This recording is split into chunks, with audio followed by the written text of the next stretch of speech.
When most people hear the word colonization, their first thoughts are of the European pilgrims that immigrated to the New World and sowed the seeds that would blossom into the United States of America. Not many people are aware of the rich history behind the colonization of South American countries that occurred decades before the first successful English settlements. On May 4, 1493, a Papa Bull, or charter, was proposed by the Pope Alexander VI titled Inter Caetera, or among other works, to the King and Queen of Spain and the King of Portugal that created a dedicated boundary to grant Spain all lands 100 leagues west and south of the islands of the Azores or the Cape Verde, leaving Portugal only the westernmost point of South America. In addition, it also created guidelines that any and all exploration was to be for the purpose of the spread of Catholicism. 1 year later, on June 7th, the nations of Spain and Portugal signed the Treaty of Tordesillas, which moved this boundary line to a definitive 370 leagues west of the Cape Verde Islands, and the two countries agreed that Portugal would be allowed to keep possession of all lands founded east of this margin. Portugal wasted no time, sending explorers like the famous Christopher Columbus and Vasco da Gama to the New World to find new routes across the globe. But the Portuguese monarchy sent other lesser-known explorers as well. One such explorer was the Portuguese nobleman Pedro Álvares Cabral, who reached the shores of Brazil on his way to the second ever voyage to India around the Cape of Good Hope.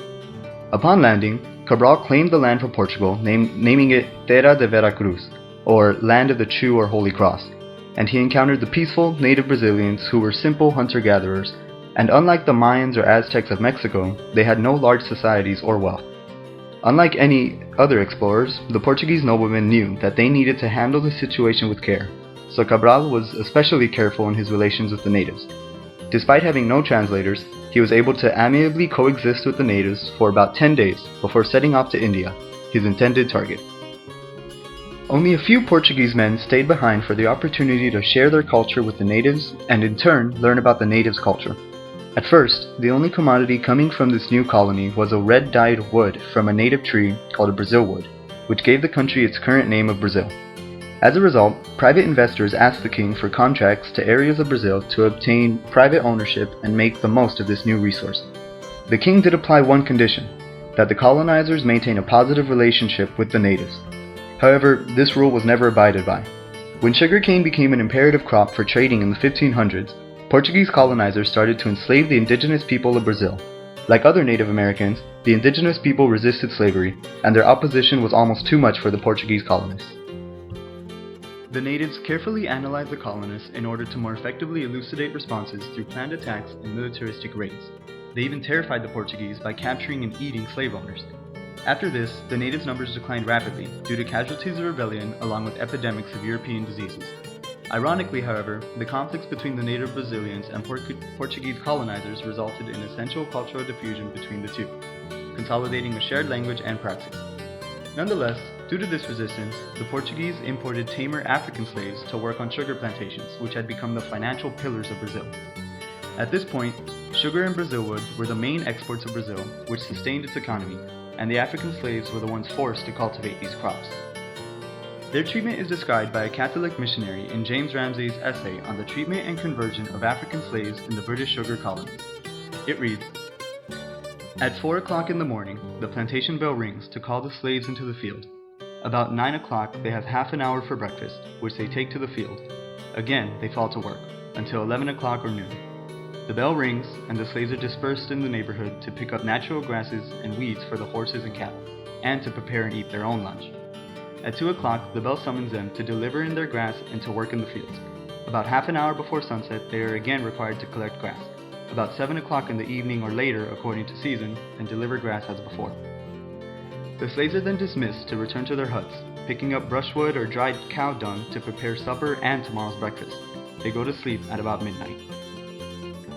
This first-hand description gives us insight on the painstaking labor and horrendous working conditions suffered by the slaves. But African slaves were an essential ingredient to the melting pot of cultures in Brazil. Not only were their genes intermingled with the Portuguese, but escaped African slaves also joined with natives to create communities called quilombos.